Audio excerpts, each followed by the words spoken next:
नमस्कार दोस्तों, मैं फिजिक्स टीचर अमित गुप्ता आपका स्वागत करता हूं इस ब्रांड न्यू शो में जिसका नाम है फायरमैन, साइंस का सुपर हीरो, लॉजिक का दोस्त। इस शो पर हम जानेंगे कैसे फायरमैन करता है हर प्रॉब्लम को fix just using logic and physics. तो ज्यादा टाइम वेस्ट ना करते हुए आज की कहानी की ओर बढ़ते हैं। ये कहानी है एलॉन द फिफ्थ की। एलॉन द फिफ्थ आपके या मेरे जैसा नहीं है, वो फ्यूचर से है, यानी वो ईयर 2080 में रहता है। 2080 में ह्यूमंस ने मार्स को पूरी तरह से कॉलोनाइज कर लिया है और जैसे अर्थ पे थिएटर्स, पार्क्स एंड कैफेज है, मार्स पे भी थिएटर्स, पार्क्स और कैफे बन गए। लेकिन दोनों ही जगह मेट्रो का काम अभी तक खत्म नहीं हुआ। अपना एलॉन द फिफ्थ एक बहुत बड़ा बिजनेस टाइकून है जिसका बिजनेस अर्थ और मार्स दोनों पे रन करता है और इसी वजह से वो फ्रिक्वेंटली अर्थ से मार्स और मार्स से अर्थ ट्रैवल करता है। एक बार ऐसे ही बिजनेस के सिलसिले में वो अर्थ पे आया हुआ था, लेकिन उसे पता पड़ा कि जो उसकी मार्स पे इलेक्ट्रिक व्हीकल की फैक्ट्री है उसके रोबोट्स ने स्ट्राइक कर दी है। अब जल्दबाजी में उसने ऐसे ही उड़ान भर ली। जैसे ही उसने अर्थ का एटमॉस्फेयर पार किया, उसने देखा कि उसके पास इतना फ्यूल ही नहीं है कि वो मार्स तक जा पाएगा। एलॉन द फिफ्थ ने अर्थ और मार्स के लोगों को कम्युनिकेट करने की कोशिश करी, पर उसका कम्युनिकेशन सिस्टम डाउन था। अब एलॉन द फिफ्थ क्या करे?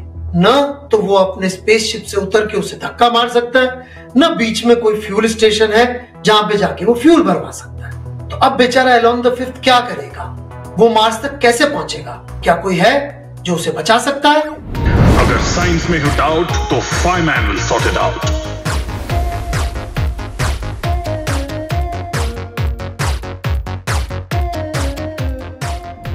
स्पेस ट्रैवल का सबसे बड़ा हर्डल होता है ग्रेविटी, और इस ग्रेविटी से निकलने के लिए एनर्जी बहुत ज्यादा लगेगी और उस बहुत ज्यादा एनर्जी के लिए बहुत ज्यादा बड़ी वेलोसिटी चाहिए होती है जिसको बोलते हैं एस्केप वेलोसिटी। और उतनी एस्केप वेलोसिटी तक पहुंचने के लिए जो फ्यूल चाहिए होता है बहुत ज्यादा होता है। इनफैक्ट किसी भी रॉकेट का 90% वेट उसका फ्यूल ही होता है। इस प्रॉब्लम से बचने का एक बहुत इनोवेटिव सॉल्यूशन है ग्रेविटी असिस्ट।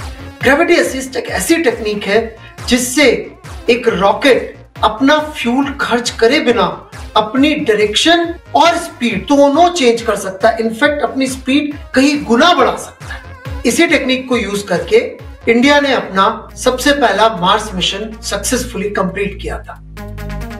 बॉलीवुड में एक फिल्म आई थी मिशन मंगल। उसमें ऐसा दिखाया था कि एक फीमेल साइंटिस्ट को पूड़ियां तलते हुए यह आइडिया आया था। पूड़ियां तलते हुए पसीना आता है, आइडिया नहीं आता। ये बॉलीवुड वाले भी बड़े विद्वान हैं, एंटरटेनमेंट के लिए कुछ भी दिखाते हैं। उन्हें छोड़ो, इमेजिन करो एक हाथी है जिसका मास है 6000 किलोग्राम। वो 40 किलोमीटर पर आवर की स्पीड से भाग रहा है और एक मच्छर उसकी तरफ उड़ता हुआ आ रहा है 10 किलोमीटर पर आवर की स्पीड से। दोनों के बीच में कोलिजन होता है, टक्कर होती है। टक्कर या कोलिजन मतलब वो एक दूसरे पे एक बहुत बड़ा फोर्स लगाते हैं। अब न्यूटन की कृपा से हमें मोशन के कुछ लॉज मिले हैं। इन लॉज से हमें यह समझ में आता है कि टक्कर का ज्यादा असर मच्छर पे होगा क्योंकि उसका मास बहुत कम है। अरे हाथी से टक्कर करोगे तो हाथी गिरेगा कि खुद गिरोगे? यही ध्यान में रखते हुए अगर हम ये इक्वेशन सॉल्व करें तो इन द एंड हमें पता चलता है कि हाथी की वेलोसिटी चेंज नहीं होगी और मच्छर की वेलोसिटी चेंज हो जाएगी। अब जो मच्छर की फाइनल वेलोसिटी आती है टक्कर के बाद, उसमें हाथी की वेलोसिटी डबल होके जुड़ जाती है और ये वेलोसिटी आती है 90 किलोमीटर पर आवर हाथी की वेलोसिटी की डायरेक्शन में। तो ये सेम सिनेरियो होता है स्पेसक्राफ्ट और प्लैनेट्स के बीच में भी। यदि स्पेसक्राफ्ट की प्लैनेट से कोई टक्कर हो और ऐसी टक्कर जिसमें स्पेसक्राफ्ट बच जाए तो स्पेसक्राफ्ट की वेलोसिटी सब्सटेंशियली बढ़ जाएगी।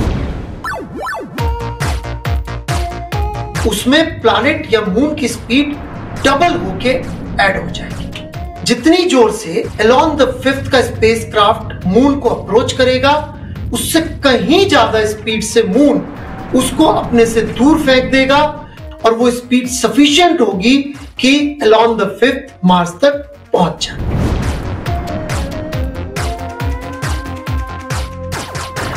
तो ऐसे काम करता है ग्रेविटी असिस्ट।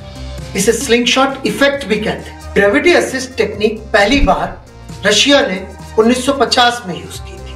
बाद में और देशों ने भी इसे यूज किया है। इसका सबसे फेमस एग्जांपल है वॉयेजर 1 एंड 2। ये स्पेसक्राफ्ट अब सोलर सिस्टम को छोड़ के भी बाहर जा चुके हैं। ऐसा कोई रॉकेट नहीं था जो इनको सन की ग्रेविटेशनल पुल से डायरेक्टली बाहर ले जाता, परंतु इन्होंने सैटर्न और जुपिटर जैसे बड़े प्लैनेट्स की ग्रेविटी असिस्ट यूज करके सोलर सिस्टम को छोड़ दिया है। इनफैक्ट वॉयेजर 1 एंड वॉयेजर 2 इंसान के द्वारा बनाई सबसे दूर जाने वाली मशीन है। तो ऐसे होता है ग्रेविटी असिस्ट। आई होप आपको समझ में आ गया होगा कि ग्रेविटी असिस्ट पूरी तल्ले से नहीं, फिजिक्स पढ़ने से आता है। वैसे फिजिक्स के और भी इंटरेस्टिंग कॉन्सेप्ट आप भी सीख सकते हो। कैसे?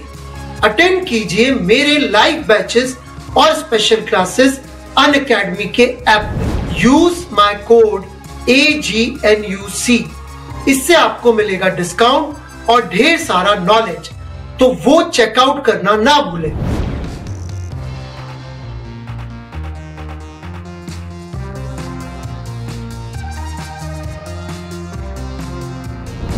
That's it from this episode। फिर मिलेंगे एक नई प्रॉब्लम को सॉल्व करने, एक नई कहानी और फायरमैन के नए किस्से के साथ। तब तक इस चैनल को सब्सक्राइब करें, इस वीडियो को लाइक और शेयर करें। Keep watching fireman.